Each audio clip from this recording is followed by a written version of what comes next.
Viajeros en el arte te hará viajar y descubrir historias a través del arte, la música, la sensualidad, la literatura, los personajes y los relatos.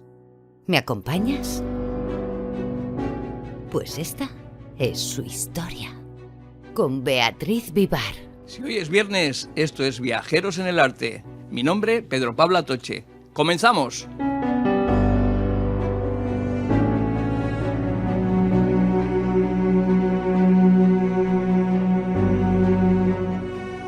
Queridos oyentes, esta tarde nuestro programa viene cargado con un equipaje completo, repleto de contenido en el que seguro que vamos a estar disfrutando y aprendiendo mucho del programa.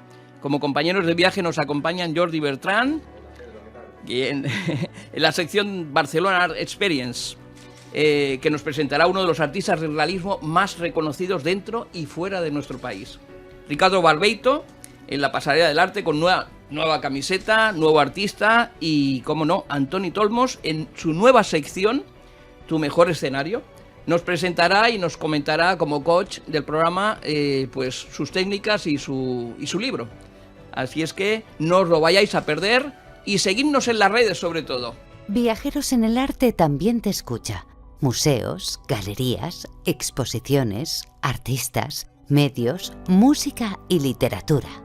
Llámanos o deja tu mensaje de voz al 640-297-533. Comparte nuestros contenidos en redes y míranos en nuestras webs. Web radiocanalbarcelona.com, web viajerosenelarte.com y web barcelonaartexperience.com. Viajeros en el arte, porque unidos daremos la mejor visibilidad, difusión y sinergia a tus proyectos, el arte y la cultura. ¿Me acompañas?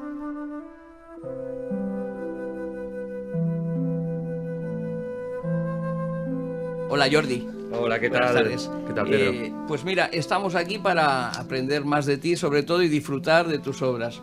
Jordi Beltrán, esta tarde tenemos la suerte de tenerte aquí y es una alegría volver a tenerte, de verdad. Es mutua. Hoy, aquí en los estudios de la radio y con todos nuestros oyentes, cuéntanos, ¿qué novedad nos traes en cuanto al arte figurativo en tu sección Barcelona Art Experience? Pues muy bien, pues mira, te cuento un poquito la exposición del artista que tenemos preparado, que es José Luis Corella.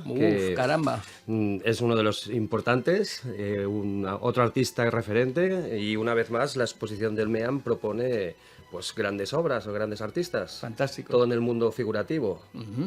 Entonces, pues bueno, una exposición que estará hasta abril, ahora mismo en el MEAM, y bueno, vamos a conocer un poco más sobre el artista con él.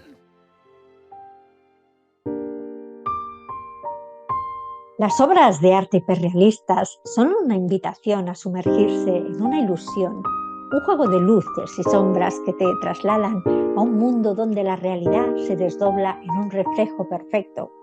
En cada detalle, cada pincelada, se encuentra un pedacito de alma, de la emoción que el artista sintió al crear esa obra. La mirada de un rostro, la suavidad de una piel, el brillo de un objeto, todo está capturado con una precisión asombrosa.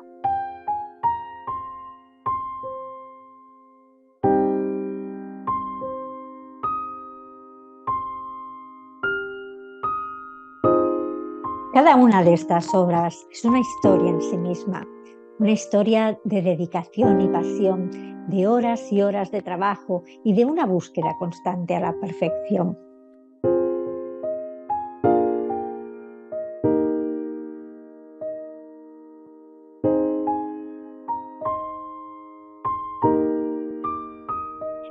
Al contemplar estas obras no puedes evitar sentir una sensación de asombro, de admiración por la habilidad del artista, de crear algo tan realista, tan detallado, tan impresionante. ¿Fotografía o pintura?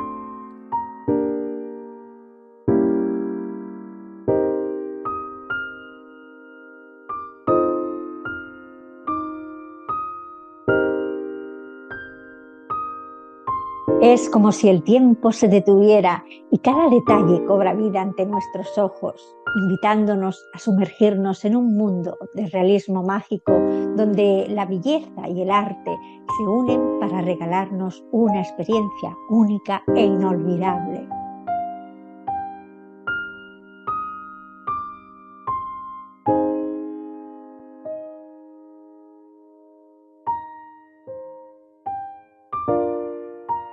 Cada una de estas obras es un homenaje a la vida, como la que nos muestra nuestro viajero en el arte de hoy en su muestra monográfica Pinceladas de una vida, su vida, en el Museo Europeo de Arte Moderno.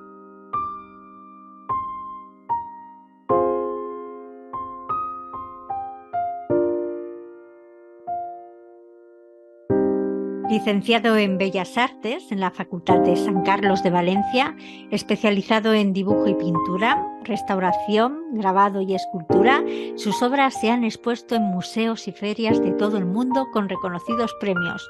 Su nombre, José Luis Corella, y esta es su historia. Pues es un privilegio tener a José Luis aquí, ¿eh? Y bueno, pues adelante, Pues venga. Preséntanoslo y... Bueno, pues José Luis Corella, bienvenido de nuevo. ¿Me escuchas bien? Hola, buenas tardes. Buenas tardes. Mira, soy Jordi de Barcelona Art Experience. Un placer conocerte y nada, esperando que nos expliques un poco estas 92 obras que tienes en el MEAM, que es una exposición increíble, me parece, wow, con una temática muy amplia y realmente se nota toda una vida aquí. ¿Qué nos propones en esta exposición? ¿Qué nos cuentas? Bueno, viene a ser el recorrido, pues como comentas, de 30 años de trabajo. O no llevo trabajando 30 años, llevo trabajando muchos más, pero bueno, había que poner una fecha tope, por decirlo así, y recurrí a la primera obra, que era del año 92-93, que es con la que cerré la última individual que hice aquí en Valencia, también en un museo, que fue en el año 93. Correcto. Entonces esa es la primera por antigüedad en la exposición. Y la último que he estado trabajando hasta hace como 3 meses o un poco menos, justo antes de la exposición, también está colgado ahí. Casi toda la obra última también está. Y a ti como pintor, ¿qué es lo que más te inspira cuando vas a pintar? ¿Qué es la temática para ti principal? ¿El retrato, el paisaje, la psicología humana? Yo creo que todo. No tengo... No, me gusta todo. O sea, lo único que me tiene que motivar y querer contar algo de ello, ¿no?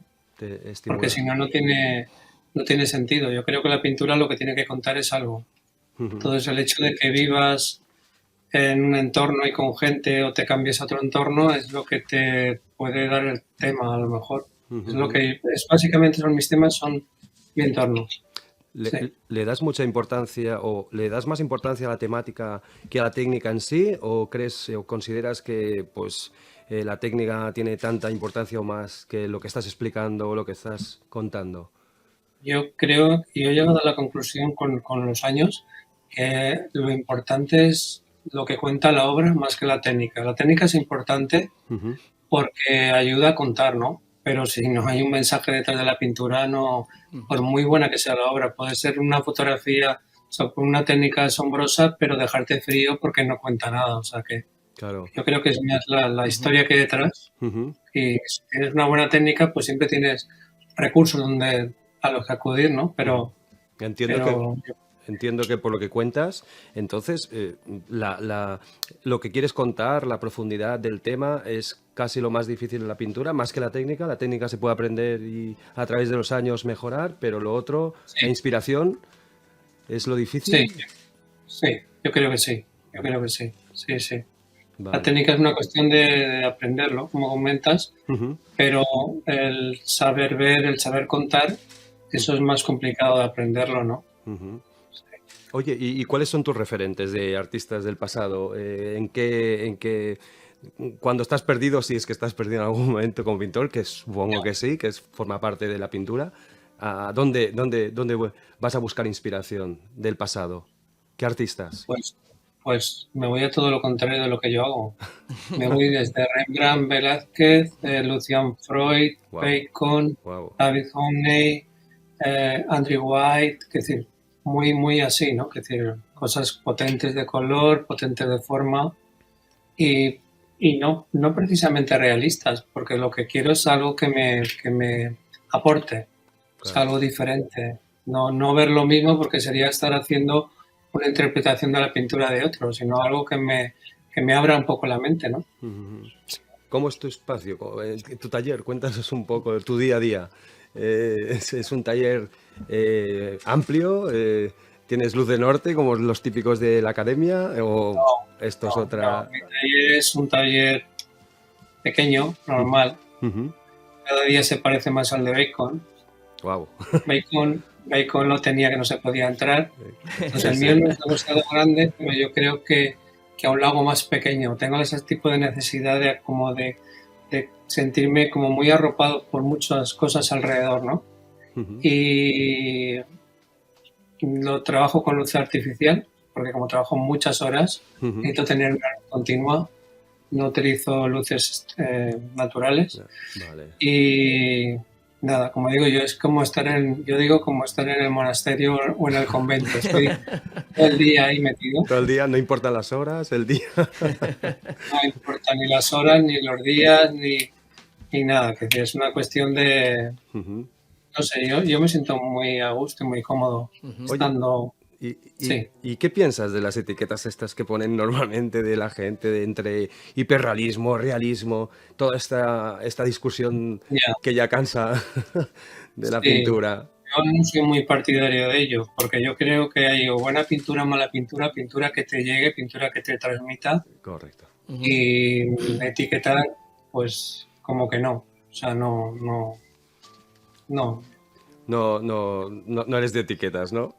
Oye, No. y tú, y en tu evolución como artista, como pintor, ¿has visto algún cambio en el sentido? Supongo que sí, evidentemente, pero en tu vida, ¿cómo ha ido variando tu pintura? ¿O has notado cambios así, pues de temática, o de estilo, o de más color, menos color? Sí, lo tengo muy claro, es decir, eso sí que lo he notado. Cuando yo empiezo el realismo como una cuestión de reto, ¿no? Porque a mí el pintar me resulta como muy fácil, no me produce no tengo ningún problema para pintar muy suelto, con mucho color, pintura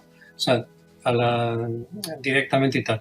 Pero en el año como 89-90 me planteo entrar en el realismo y veo que es una escalera que no tiene fin. Veo que esto puedes estar ahí trabajando 6 meses, 5, lo que haga falta, y la obra, cuanto más le pongas, pues más detalle, más de todo. Pero lo que sí que me di como hace un par de años, que ya no me interesa tanto la técnica en ese sentido, o sea, el purismo de realismo, sino buscar que haya pintura, que es lo que siempre me ha gustado a mí. Entonces yo trabajo ahora con técnicas mixtas, métodos desde pinta uñas, lápices de colores, grafito, o sea, con una armonía, con una coherencia. No puede estar hecho de cualquier manera, ¿vale? Pero sí que noto que cada cuadro que hago últimamente es un proceso diferente. O sea, antes me costaba, no sé, había una evolución en 2, 3, 4 años. Ahora es una evolución cuadro a cuadro, porque lo tengo así, o sea, me lo pide el cuerpo, es algo... No sabría explicarlo, pero sí que lo noto. O sea, entiendo que cuando empezaste o en tus principios, el pintar a la prima o más directo y más emocional era más habitual y a medida que han ido pasando los años es un proceso más meditado, con más importancia el mensaje y qué quieres decir y cómo decirlo, que simplemente pintar, ¿no? Sí, y el proceso, por ejemplo, que es lo que hablo planteo a los alumnos, que tienen que tener un proceso debajo de cada obra, o sea, un proceso, dijéramos, por capas, como cuando haces un edificio, que dice cimientos, paredes, interior, exterior, la pintura es algo parecido. No puedes meter capas gordas de principio y luego finas, es decir, tiene que haber una coherencia, ¿no? Entonces, eso antes también lo llevaba en la cabeza, pero yo creo que era algo como más, ahora lo tengo como más consciente, más analítico de todo eso. Antes era más instintivo, ¿no? Supongo. Exacto, sí.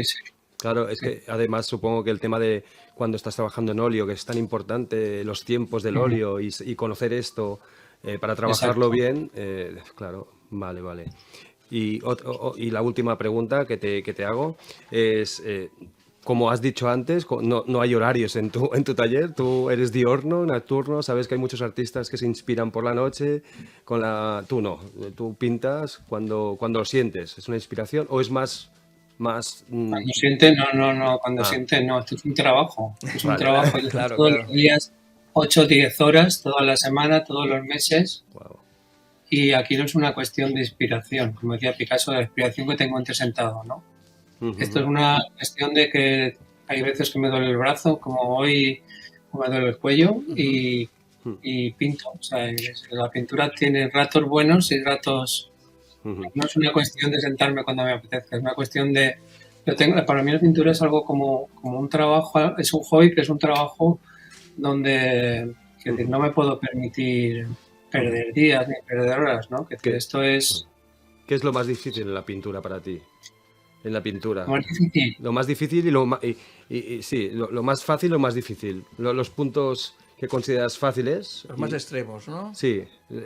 ¿Cuál considerarías tú, si tienes un alumno, decirle, mira, lo más complicado de la pintura es esto, o lo más fácil es esto? Para mí lo más complicado de la pintura estaría fuera de la pintura, que es algo que yo no controlaría. Wow. Que es a lo mejor exponer en el MoMA o yo que sé, o en el Metropolitan. O sea, dentro de lo que yo puedo, como diría, yo puedo controlar, dentro de lo que es la pintura, no hay nada que considere que sea difícil. Vale. O sea, te puedes equivocar y rehacerlo, pero no. Vale. ¿Y cuáles son tus proyectos futuros? Después de esta gran exposición, supongo que ¿cuáles Pues, los próximos pasos? Sigo pintando y preparando exposiciones, preparando clases también, que es algo a lo que me he sumado últimamente. No lo hago mucho, pero hago un par de talleres al año y por lo menos me doy cuenta de que puedo ayudar a otras personas y transmitir. Y eso para mí hasta ahora, que no lo valoraba, no había tenido la experiencia, creo que es muy positivo. Y para acabar, ya es la última. ¿Cómo ves el estado de la pintura, el arte en general, el arte figurativo, los artistas emergentes? ¿Cómo ves? ¿Cómo está? ¿Cuál es tu...? Mal. Sí, yo creo que la sociedad, el mundo que vivimos tan loco, desde hace ya tiempo, con tanta crisis, yo creo que no está por la pintura. No está, no sé, no sé cuál es el final, no sé, yo la pintura la tengo porque es mi manera de llevar el día a día, ¿no? Pero hay veces que me planteo y digo, bueno, ¿tiene sentido todo esto conforme está el mundo? Pero bueno. Ya. Suerte de la pintura, ¿eh? Pues sí. Muchas gracias. Gracias, José Luis. Jordi, muchas gracias por presentarnos a José Luis. Y bueno, te vamos a pedir, José Luis, que te quedes un poquito más porque vamos a ir a la sección Pasarela del Arte y vamos a presentar un artista y una camiseta que a lo mejor la conoces.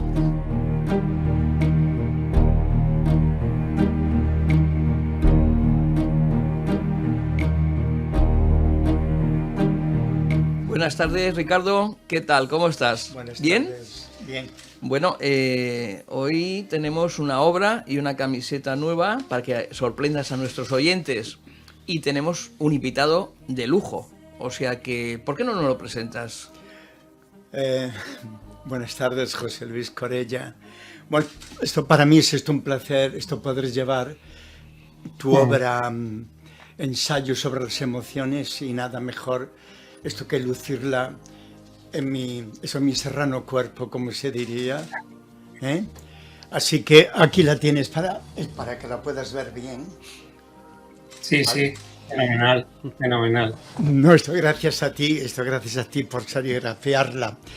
Bueno, sí. La verdad estoy aquí pues para presentar tu obra, ensayo sobre las emociones. Es un tema que a mí me encanta mucho, esto de las emociones, y es sobre una técnica, tu trabajo es una técnica mixta sobre tela de 125 por 85, si mal no recuerdo. Y mi primera pregunta sería, ¿cuáles son las palabras claves para un ensayo sobre las emociones? ¿Palabras claves? Sí. ¿Cómo qué? como que, por ejemplo, sabiendo que una emoción es una reacción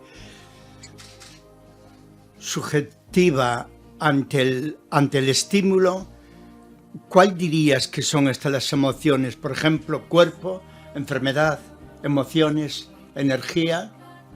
¿Podrían ser válidas ellas? No. No. No, con relación a la hora que llevas en el pecho. Sí.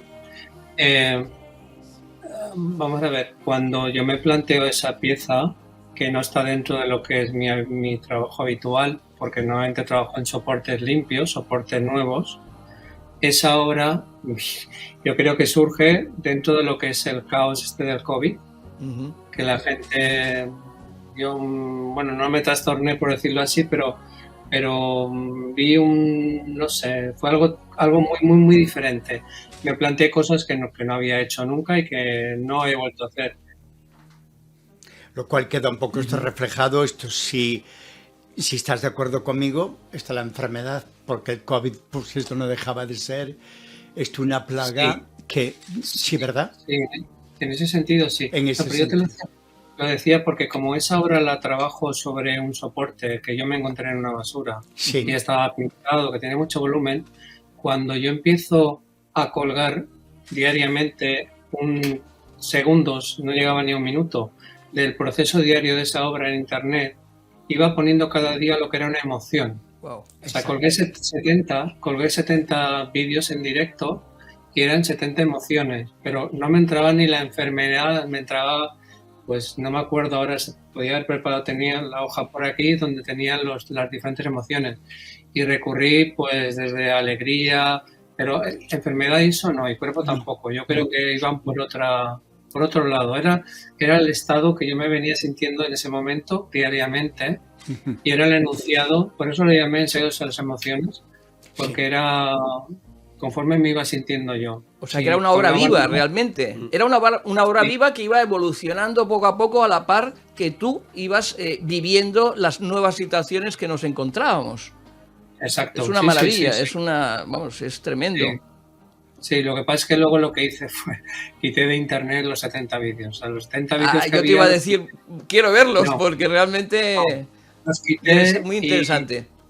Sí, y ocupaban como 3 horas y pico de edición. Y al final hice un vídeo que es el que tenéis ahí detrás, que dura como 9.25. 9.25. Exacto, que es una recopilación de los muchos que fui poniendo para que se viera un poco más rápido, o sea, más rápido, más pero ahí, sí. No sé, esto ¿qué es lo que te permite trabajar con materiales, eso se puede decir, estos materiales o estos reciclados o cuadros antiguos o pinturas antiguas? El cuerpo, la mente me pide trabajar con algo que sea diferente al óleo. El óleo es algo que lo tengo como un poco, bueno, digamos, superado. Es decir, es un material que conozco mucho. Llevo trabajando desde los 6 años con óleo. Y en aquel momento no lo conocía. O sea, me pringaba hasta arriba las manos, todo me manchaba. Pero hoy día el óleo, pues sé cómo respira, sé lo que puedo conseguir. Entonces, estoy investigando a ver cómo podría trabajar para conseguir cosas diferentes sin que fueran sin pintura.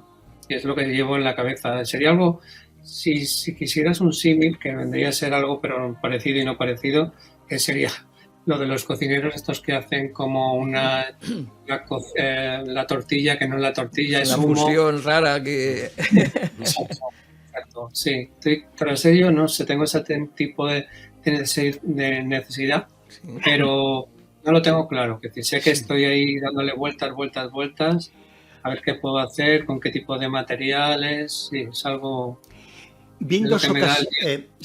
José Luis, vi en 2 ocasiones que tu vídeo de 9 minutos 25 y hay una cosa que me llamó mucho la atención. Yo soy un neófito que de la pintura, de hecho yo soy modelo que de Bellas Artes y lo que me fascinó son tus portalápices o portapinceles que utilizas incluso de esto de reciclaje, cartonajes, pues esta de la leche pascual o del agua. Me pasa, esto me llamó mucho la atención, pero hay algo más que me llamó mucho la atención, es tu serenidad. Cómo te desplazabas cuando hacías este vídeo y hacías este trabajo, la serenidad, pues te transmitías una tranquilidad y como que te iban surgiendo las ideas conforme ibas haciendo. Y lo que ya fue como un orgasmo, esto si se me permite el término, fue cuando hiciste las manos. Las manos es una maravilla. Lo de las manos es que me fascinó. Sí. Poco a poco ibas dándole forma, el pulgar, sí, al índice, estaba maravilloso. Sí. Una pregunta más. ¿Qué emociones manan en ti al volver a darle vida a creando una obra nueva? Porque de esta sí, creaste una vida nueva de una que ya estaba. Sí, imagínate, es como alegría, satisfacción, ¿no? Es que este cuadro yo creo que fue el más complicado. Mira, la historia del cuadro fue la siguiente. Época de pandemia, gente encerrada en las casas y yo quería dar, no era comunicar al resto de la gente que yo también estaba aquí, ¿no? Y que yo seguía trabajando. Grabo como una semana de trabajo que no había subido todavía a las redes, cuando me doy cuenta, porque empiezo a quemar el cuadro, me molestaba mucho la textura que había, y empiezo a quitarle, intento quemar, no se quema, intento pasarle un cepillo, no consigo nada. En ese momento todavía no había subido ningún vídeo a las redes, y desecho la idea. Digo, no voy adelante, dejo el cuadro ahí, y me pongo con otro proyecto. Pero al mismo tiempo digo, bueno, ¿y por qué me voy a tirar para atrás? En realidad esto tampoco es... Y entonces lo volví a retomar, me lo planteé, me vino, digo yo, como la luz, entendí lo que era el soporte, sabía que el soporte no era una cuestión de dejarlo plano, llevándolo a mi soporte habitual, ¿no? Decir, el soporte es lo que tiene, claro, y con eso hay que contar, ¿no? Entonces cogí y empecé a colgar ya vídeos, y dije, ahora ya no hay vuelta atrás, o sea, ahora ya adelante. Y entonces empecé a hacerlo de esa manera. Sí, bueno, la verdad ahora, sí, para terminar, como siempre es un término que detesto, el verbo terminar, pero tengo que hacerlo, como siempre, y para terminar, ¿qué mensaje dirías tú que transmite tu obra? No lo sé, eso tendría que decirle a la gente que lo ve. Hay gente que delante de una obra mía veo que llora, hay gente que siente estar delante de su madre, su abuela, viendo un retrato de los que yo hago. Alegría, sé que sienten alegría, hay clientes que tienen pinturas mías porque sienten alegría y tienen una cosa colgada en su casa que les da vida, ¿no? Sí. Yo no me planteo eso, es decir, yo me planteo que simplemente quiero pintar, tengo necesidad y quiero contar algo. No soy consciente de lo que puede llevar la obra. Sí. Yo la verdad es lo que... yo, sin embargo, cuando tú decías esto, perdona, es lo último, cuando decías lo del inicio, y ahora acabas de decir algo que me recordó cuando vi tu vídeo, lo de que hay gente que ve tus obras y le recuerda hasta un ser querido, o le recuerda hasta la pobreza, hasta la enfermedad. Ahí es donde saqué yo el término, de emociones, de enfermedad. Ahí, porque cuando yo estaba viendo tu vídeo, yo me sentí, cuando vi este personaje que tengo en tu camiseta, veo que es un hombre que de la calle, es como un hombre pobre, como un indigente, esto más bien sucio, incluso tuviste el detalle de ensuciarle las uñas, si mal no recuerdo, cuando las pintaste negro, ahí está, pues está al borde de las uñas del personaje, y ahí yo saqué la conclusión de que era una persona indigente, de estas que duermen en las calles. No era esto. Bueno, como lógico, ahí están las emociones, pues de la persona cuando ve la obra. Cómo me llega a mí y cómo te llega a ti, claro. A mí me llegaba así. Claro, no, el modelo es un pintor. El modelo es rollo, es otro cuadro de los que hay en la exposición que también se pueden ver. Está en la sala inicial. Sí, Y este es un pintor de aquí de Valencia, un señor... Pues siento mucho haberlo llevado a la... Pero es como un hippie, él va vestido así, lo sí. veríais y pensaríais que es... Sí, sí. Vale. Sí. Bueno. Espera, déjame pegar. Eso, gracias, José Luis. De nada. Sí. José Luis, una pregunta, mira, y es que antes lo estaba pensando en las preguntas que te he hecho y el tema del formato, porque en el museo, en el MEAM, hay un formato grande y tú cuando trabajas, ¿que trabajas más cómodo en formatos grandes, en pequeños? ¿Crees que el formato ayuda a explicar mejor las cosas o es indiferente o es más el momento, el sitio? Cuenta. Normalmente trabajo en formatos grandes. Es más difícil contar las cosas en formatos pequeños. ¿Siempre? Porque hay que sintetizar. O sea, un formato grande hay mucho espacio para contar muchas cosas, ¿no? Sea una cabeza, sea no sé lo que sea. Pero yo normalmente trabajo en formatos de 1 metro por 1 metro y a veces me he planteado hacer lo mismo, pero en formatos pequeños, formatos 20, 30 o como un folio, un A4, ¿no? ¿Y el tema series? Es decir, las temas, sí, el de las series, el del Le Petit Planet, por ejemplo, que hay, pues normalmente no trabajo series, hago una pieza única, pero no sé, me surgió la idea de pintar como unas muñecas, como si fueran muñecas de cuentos, detrás de lo que es un plástico, dentro de una caja de embalaje, ¿no? Y entonces cada muñeca cuenta una historia. Hay muñeca asiática, hay como la de Blancanieves con la manzana. Es decir, son historias que yo me voy creando al margen de la realidad que me rodea, ¿vale? Porque cuando hago un retrato de un amigo, un pintor, que la serie está de los pintores, pero en este caso, pues me gusta crear mis historias. Ya la pintura es como la poesía, que es no, o como la novela, ¿no? Ahora te iba a preguntar, sí. Precisamente si aparte de pintar, escribías, sí. Porque también forma parte. Hace mucho tiempo sí escribía, claro. Ahora ya me escribo, no escribo. No hay más, no se puede hacer todo, ¿eh? No, el tema de bocetos, por ejemplo, es que, a ver, yo como artista me interesa mucho cómo es el planteamiento que haces cuando haces una obra, si es que hay un boceto previo, si haces que la obra trabaje en sí misma, es decir, lo que comentabas antes de que hay un proceso, fluya, ¿cómo lo planteas? Normalmente en el 98% o 99%, todo el proceso lo llevo en la cabeza. O sea, no hay bocetos, no hay nada, lo llevo todo en la cabeza y tengo la obra en la cabeza como terminada como en un 80%. Y el resto lo dejo para ir, para que me vaya, dijéramos, enganchando, porque si sé lo que voy a hacer desde el principio me aburre. Claro. Me aburriría tener que plasmar una cosa. Sí que hay algunas obras que he hecho bocetos, pues para, no sé, pues para ver cómo me quedaría la composición, el tamaño. Pero realmente casi todo lo hago en la cabeza, es siempre. Ahora últimamente me cuesta más y como dicen, cuanto más sabes, más dudas, ¿no? Entonces me da por hacer el boceto en papel, mirarlo, a ver el tamaño, si va a quedar bien. Antes no era tan así, no era tan exigente, no me costaba todo tanto, no sé. Es que ¿No crees que se pierde frescura si haces esto? ¿Frescura al hacer bocetos? No.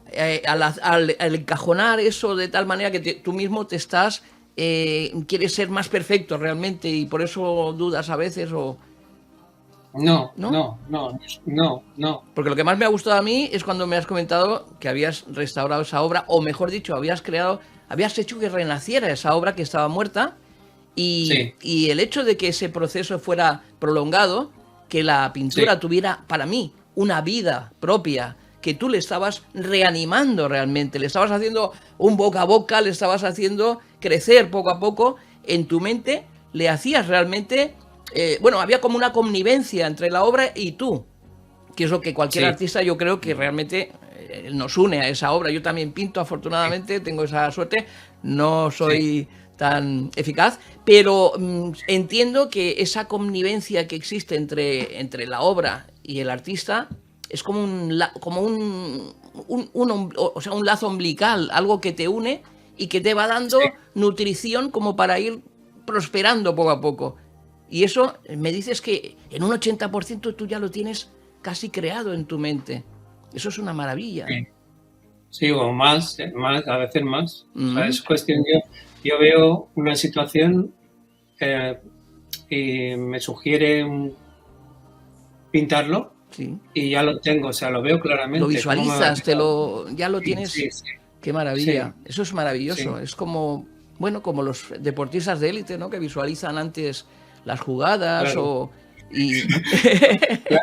Claro, entonces lo que pasa es que mira, el fondo que veis ahora, eso era lo que había pintado detrás. Todo eso lo que había. O sea, tenía mucha textura, realmente. Lo que decías tú, que has tenido que pulirlo y quemarlo y todo. Porque había mucha textura y a veces me coincidía en un dedo, pues un montón de textura que me rompía la línea. Y el reto fue sobre todo trabajar en eso. Fue trabajar en un soporte que no lo permitía, pero dije, hasta ahí voy y adelante, o sea que no... Pero con una voluntad de hierro, fíjate, porque lo más fácil es coger y decir, bueno, pues cojo un soporte nuevo y ya está. Pero tú querías revivir esa obra, que no muriera realmente. Claro. Ahí también en la exposición, que hasta ahora nunca lo había expuesto, ¿no? Ahí lo que yo llamo obras de reciclaje, que están pintadas en madera que me he encontrado en la calle, me he encontrado en un solar, una mesa redonda, una madera de estas que utilizan los albañiles en los andamios, que estaba puesta en una acera para subir coche, estaba rota, pues la reutilicé. Y ahí no imprimo nada, que decir, es ahí el planteamiento que tengo cuando he pintado esto es como estás en una isla.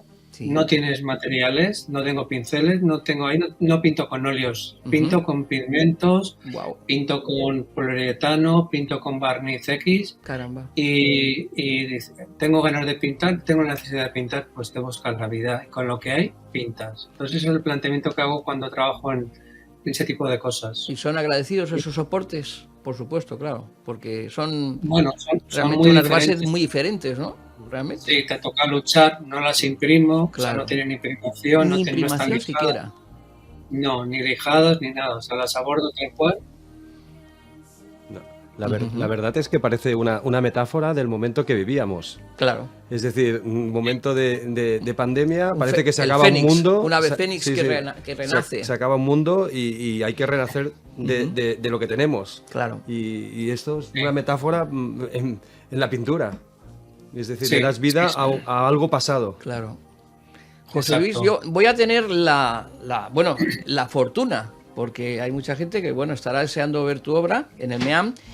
Yo el viernes que viene ya tengo la entrada, o sea que voy a ver música blues, que va a haber blues, y que me encanta. Y por supuesto, daremos un vistazo a tu obra, disfrutaremos de ella.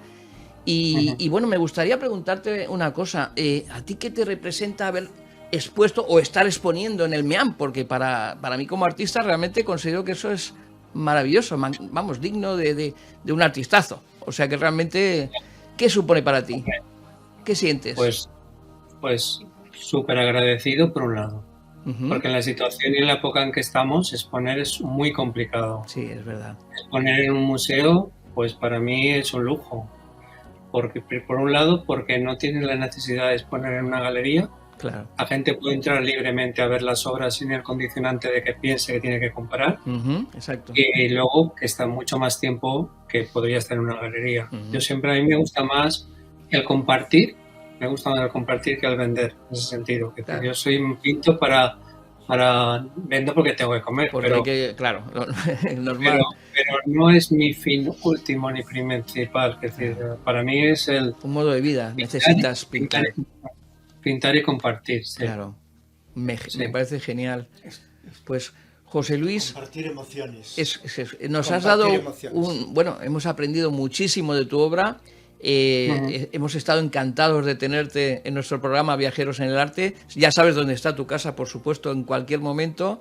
Queremos que te deseamos mucho éxito, no solo, por supuesto, en la exposición que tienes en el MEAM, sino en toda tu carrera, que ya la tienes, pero de ahora en adelante, por supuesto, vamos a seguirte más, si cabe, y deseamos que tengas muchos éxitos y adelante. Disfruta con lo que haces, que yo sé que lo haces, disfrutando, Sí. que es lo bueno, y lo demuestras en la pintura, lógicamente. O sea que... Muy bien. Pues muchas gracias por darme la oportunidad de estar aquí con vosotros, compartir, hablar. No se puede pedir nada más. Bueno, ahora vender cuadros, porque también hay que comer, que es lo que decíamos. Y los artistas, pues bueno, Eso es otra estamos... historia. Por lo pronto, disfrutemos con lo que hagamos. Y hagamos, Exacto. compartimos lo que hacemos y damos alegría, mucha alegría a todas las personas Sí. que nos rodean. Sí. Pues enhorabuena y muchísimas gracias por estar con nosotros. Nada, Un gracias a abrazo, vosotros. un abrazo, José Luis. Muy bien, muchas gracias. A ti.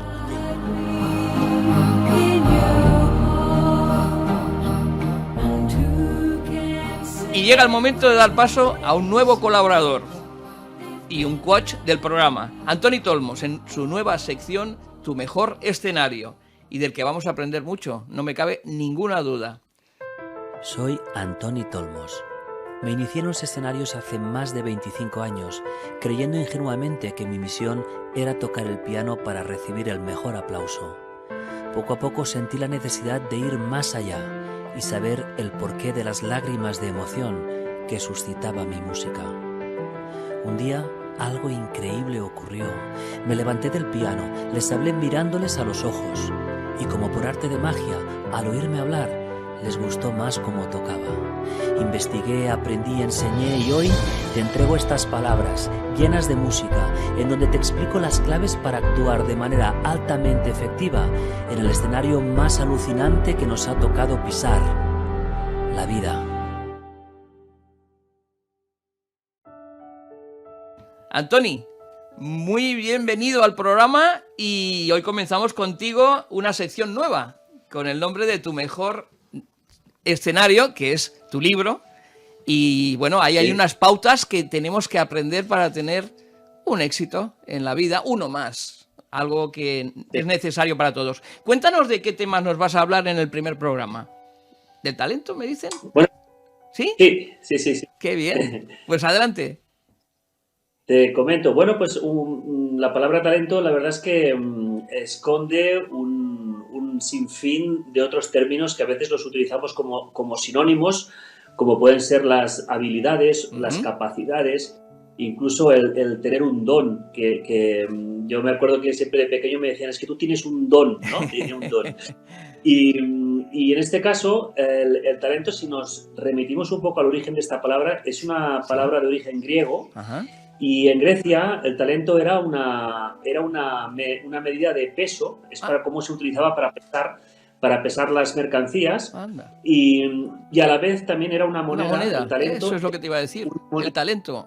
Un talento. sí, Es una pieza como romana, moneda ¿no? de curso. Sí, era una moneda de curso legal. Sí. Por eso, un Curioso. poco la gracia de este concepto es que un talento, Sí. si pensamos que era una moneda, lo que le estamos dando es un valor. Más allá de si la moneda era de un euro o era de pesetas o lo que fuera, ¿no? Ajá. Pero el valor es lo que se le atribuye a la palabra talento, ¿no? Porque es muy poco, aunque fuera una moneda en su origen, es un valor muy poco cuantificable con números. Tú no puedes decir que tienes un talento para comunicar de 7 sobre 10, eso no se puede decir, ¿no? Porque el talento es como una palabra como mucho más amplia, ¿no? Más amplia. Entonces, comentaba esto, que las habilidades sí que se consideran de origen innato, es decir, que las tenemos preinstaladas en nuestro cerebro. Ajá. Y eso viene ya con la parte... Lo que pasa es que como las personas no venimos con un manual de instrucciones, cuando tú te compras un ordenador, miras las características y ya ves la memoria, la potencia, ya lo lees todo allí, ¿no? Pero con las personas creo que gracias a Dios no venimos ya con Dale con tiempo el a manual la de ciencia, instrucciones. dale tiempo, que ya verás, nos Sí, van a sí, poner un chip. Esto es cierto. Entonces, ¿qué ocurre? Que esas habilidades, que aparentemente las tenemos innatas, Sí. evidentemente tiene que surgir algún momento en que las podamos descubrir. Por eso yo siempre me pongo como ejemplo, ¿no? Si yo puedo decir, ya llega una edad que lo puedo decir, ¿no? Que tengo cierta destreza con el piano, Claro. es porque en su momento me llevaron a una escuela de música y allí pude descubrir que tenía esa habilidad. Siempre digo que si a mí me hubieran llevado a la escuela de tenis, pues Exacto. a lo ¿Qué mejor hubiera pasado? sería tenista, pero lo del piano nunca lo hubiera descubierto. Nos hubiéramos seguramente, ¿no? perdido un pianista. Es que es grave. Si tú Sí, piensas bueno, bien, sí. piensas, oye, pero es que es una persona, claro, tiene que tener esa oportunidad de que surja Claro. ese talento especial que tiene esa persona. Y como no lo sabemos, Sí, ¿cómo lo hacemos? sí. ¿Cómo puedes...? Bueno, una de las maneras, y ahora ya basándonos en lo que es el sistema educativo, Sí. precisamente en los niños y niñas lo que nos interesa es que ya desde pequeñitos darles la oportunidad de indagar y probar muchas un cosas, abanico muchas de disciplinas, ¿no? posibilidades, claro. Claro, porque conmigo empezaron también muchos amigos y amigas a estudiar música, pero lo fueron abandonando Claro, o porque claro. no les interesaba o porque no tienen habilidad, ¿no? No tenían el Entonces, talento. hay que ir dando muestra a todos los niños y niñas que prueben pues música, que prueben deportes, que prueben idiomas, que Claro. prueben informática. Exacto. ¿Por qué? Porque además de las habilidades que podamos tener, hay otro factor muy interesante que es la pasión, la vocación por aquello, ¿no? Y claro, yo podría tener muchas habilidades para tocar el piano, pero si la verdad es que no me despertara ningún sentimiento, Claro. pues es lo que suele ocurrir con muchos niños y niñas o jóvenes que tienen una facilidad enorme para las matemáticas, pero no les motiva para nada, simplemente las aprueban porque tienen facilidad, pero no les motiva. Entonces, cuando juntamos las habilidades con lo que sería la pasión, que a ti te encanta y te gusta, entonces cuando ya tienes bastantes ingredientes como para poder ya trabajar, que sería el tercer gran elemento, ¿no? Claro. Que sería el desarrollo de todo eso, ¿no?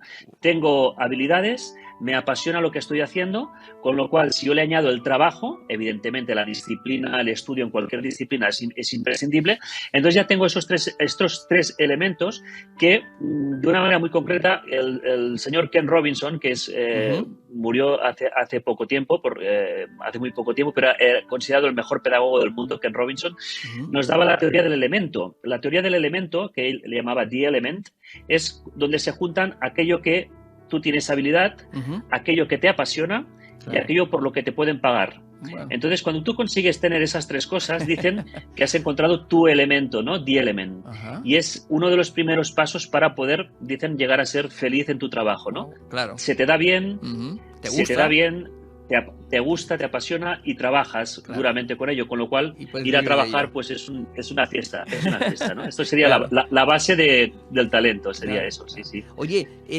esto que lo he visto, pero no tengo ni idea y me gustaría que nos explicaras estas 34 fortalezas de Clifton. ¿En qué consiste esto? Ajá.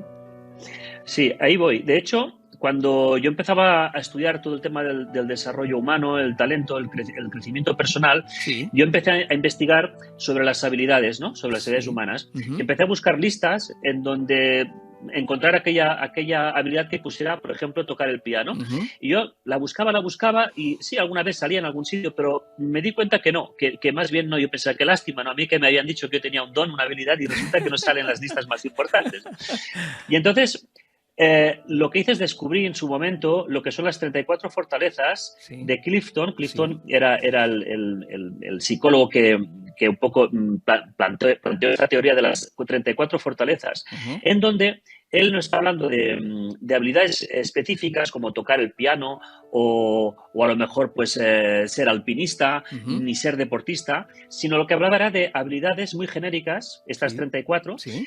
en donde podemos encontrar habilidades, por ejemplo, lo que es la comunicación, Ujú. tener la habilidad para comunicar. Comunicador. Entonces, esa habilidad la podemos tener un pianista, un periodista, Claro. un sacerdote, Sacerdote, un claro. maestro, Ujú. un camarero en una cafetería, También, que pueda es- ser una persona claro. que comunique, ¿no? Abierta. Pues imagínate una de estas 34, que sería la comunicación. Ujú. Encontramos también lo que sería la resiliencia. Ujú. ¿Cuántas carreras no han llegado muy Claro. lejos porque la persona no era resiliente, porque Sí, sí, sí. abandonaba en un momento dado, ¿no? Ujú. La disciplina, el trabajo en equipo, Claro. la empatía, La empatía es la muy importante. adaptabilidad, Ujú. evidentemente, ¿no? Y así, pues la capacidad de liderazgo, Claro. la capacidad de logros, de conseguir logros. Te estoy hablando de fortalezas y no te estoy hablando de oficios, te estoy Ujú. hablando de Claro, fortalezas algo genéricas. genérico, algo amplio que Claro. puede abarcar muchísimos oficios, claro, y muchas Claro, habilidades. ahí está habilidades, ahí está Habilidades. el secreto de tú poder llegar a ser un un gran periodista, un gran arquitecto, un gran pianista, va a ver la parte técnica, lo que le llamamos las habilidades duras, las hard skills, que son el aprendizaje, las horas de estudio, los contenidos, ¿no? Claro. Y luego vas a necesitar lo que son las habilidades blandas, las soft skills, que serían más de tipo social, para que tú acabes teniendo éxito y trascendencia en tu oficio. No va a tener más éxito el mejor pianista, sino el pianista que pueda llegar a jugar con esas habilidades sociales, con esa capacidad de trabajo, la disciplina cada día. Porque yo me acuerdo cuando yo estudiaba piano que yo reconocía fácilmente a algún amigo mío que tenía más habilidad que yo a la hora de tocar las teclas. Pero no estudiaba, no era disciplinado, faltaba las clases. Entonces, claro, yo pensé, bueno, pues yo voy trabajando lo mío, ¿no? Pues en eso serían las 34 fortalezas que vienen de Clifton, que de hecho, si tengo tiempo para comentarte, Clifton fue en su momento un piloto de avión en la Segunda Guerra Mundial. Caramba. Y incluso estuvo en activo en la guerra, evidentemente, y fue condecorado como uno de los pilotos que más éxito había conseguido. Y vamos a poner este éxito entre comillas, porque éxito tirando bombas no creo que sea una cosa de demasiado mérito. No lo llevaría en el ADN, es lo que tú decías. Claro, pero fíjate que él, yo supongo que eso sería muy complejo de hablar cuando te encuentras en un ejército, te encuentras siendo piloto de avión y tienes que tirar bombas. No vamos a entrar en ese debate, bastante difícil debe ser, ¿no? Pero sí que hay que decir a favor de Clifton que cuando acabó la Segunda Guerra Mundial y él se dio cuenta de lo que había pasado, dedicó toda la parte de su vida a crear precisamente a estudiar el desarrollo humano y fue el autor de estas 34 fortalezas de Clifton. Qué interesante. Con lo cual un poco devolvió a la humanidad el destrozo que había hecho él como piloto de guerra. Más que él, la sociedad. Oye, me gustaría preguntarte, ya sabes que estaríamos contigo toda la tarde, horas y horas, porque para mí me encanta, por supuesto, vamos a enseñar tu libro otra vez, queremos que lo compre todo el mundo, y por supuesto vamos a tenerte muchos programas colaborando con nosotros y explicándonos y aprendiendo sobre ti, pero me gustaría hacerte una última pregunta. ¿Qué opinas de los programas estos de televisión de los talentos? Estos talentitos, ¿no? Estos, ¿cómo le llaman? Los triunfitos, ¿no? ¿Qué me dices? Pues bueno, yo tengo el corazón un poco dividido, ¿no? El corazón un poco partido, como se suele decir, porque por un lado es verdad que son grandes oportunidades de visibilidad para estos jóvenes, son momentos puntuales en donde tienen una audiencia brutal, eso es cierto, y también es verdad que muchas carreras artísticas de estos jóvenes se han labrado gracias a estos talent shows. Pero, ¿qué ocurre? Que tiene que tomarse como una oportunidad más, que hay que saber aprovecharla. Yo he tenido este año la satisfacción que una de las voces más bonitas que he escuchado nunca, que es Mariona Skoda, que yo la llevo mentorizando artísticamente desde hace 4 o 5 años, pues he tenido la suerte que ha ganado el programa Euforia de TV3. ¡Qué bien! Mira, ¿ves? Y eso ha sido un trampolín brutal para lo que es su carrera artística, que de la otra manera, como íbamos trabajando en los últimos años con ella, pues yo le decía, bueno, Mariona, hay que ir picando piedra, hay que ir trabajando, y al cabo de 7 o 8 años haremos balance de tu trayectoria, ¿no? Es verdad que un talent show puede dispararte en un momento puntual y cargarte de gasolina, como digo yo, tu motor para que puedas hacer muchos kilómetros. O al revés. Pero luego, puede hundir o al a revés, alguna persona, claro. Realmente. Claro, entonces puede ser que haya... Fíjate que cuando apareció Operación Triunfo en el año 2001 fue el gran descubrimiento de estos talents, pero es que hoy día, si sumamos todos los talents que están saliendo, podemos tener como unos 50 o 60 artistas cada año que están saliendo de estos talent shows. Es increíble, la verdad. No hay ni mercado ni oportunidades para todos ellos. Claro, exactamente. Con lo cual, yo opino que sí, que es una buena oportunidad, pero sobre todo lo que hay que hacer es tener una buena estrategia. La mente abierta. Pues, Antoni, estamos encantados de tenerte, te damos las gracias por estar con nosotros y lo que decimos, siempre se nos queda corto el tiempo. Muchísimas gracias y un fuerte abrazo de todo el equipo y de nuestros oyentes de Viajeros en el Arte, que estamos encantados. Un abrazo. Yo agradecido, muy agradecido. Muchas gracias. Hasta luego, nos vemos. Adiós. Y hasta aquí nuestro viaje. Se ha acabado muy rápido, ¿verdad? Estuvieron con nosotros en la producción y dirección Beatriz Vivar. nuestros colaboradores Jordi Bertrán, Ricardo Barbeito, nuestra fotógrafa Maite y, como no, vuestro servidor Pedro Pablo Atoche. Os esperamos en las redes, que disfrutéis sobre todo de nuestro programa en podcast, sobre la radio y en YouTube, en iVoox, y dejad vuestros comentarios, por supuesto. Muchas gracias por estar ahí y les dejamos con una canción de Rod Stewart, For the First Time. Hasta luego. Are those your eyes? Is that your smile? I've been looking at you forever, yet I never saw you before. Are these your hands holding mine? Now I wonder how I could have been so blind. And for the first time I am looking in your eyes. For the first time I'm seeing who you are. I can't believe how much I see when you're looking back at me. Now I understand why love is for the first time. Oh yeah. Can this be real? Can this be true? Am I the person I was this morning? And are you the same you? It's all so strange. How can it be? All along this love was right in front of me.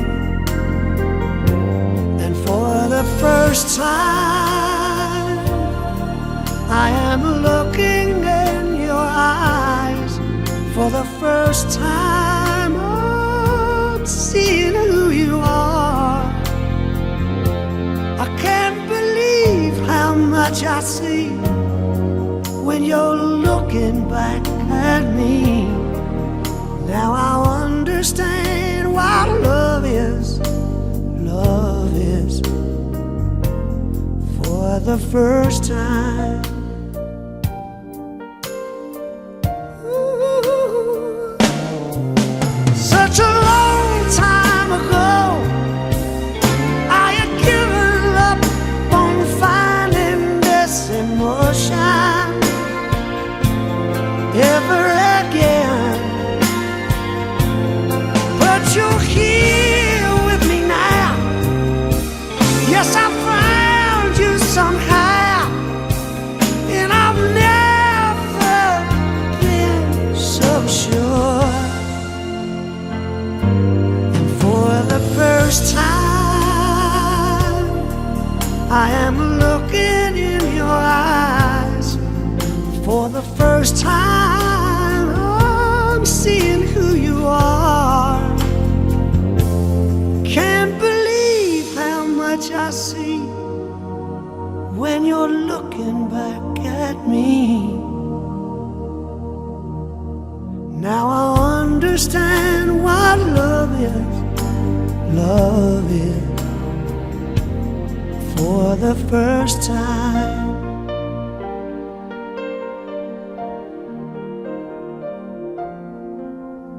For the first time.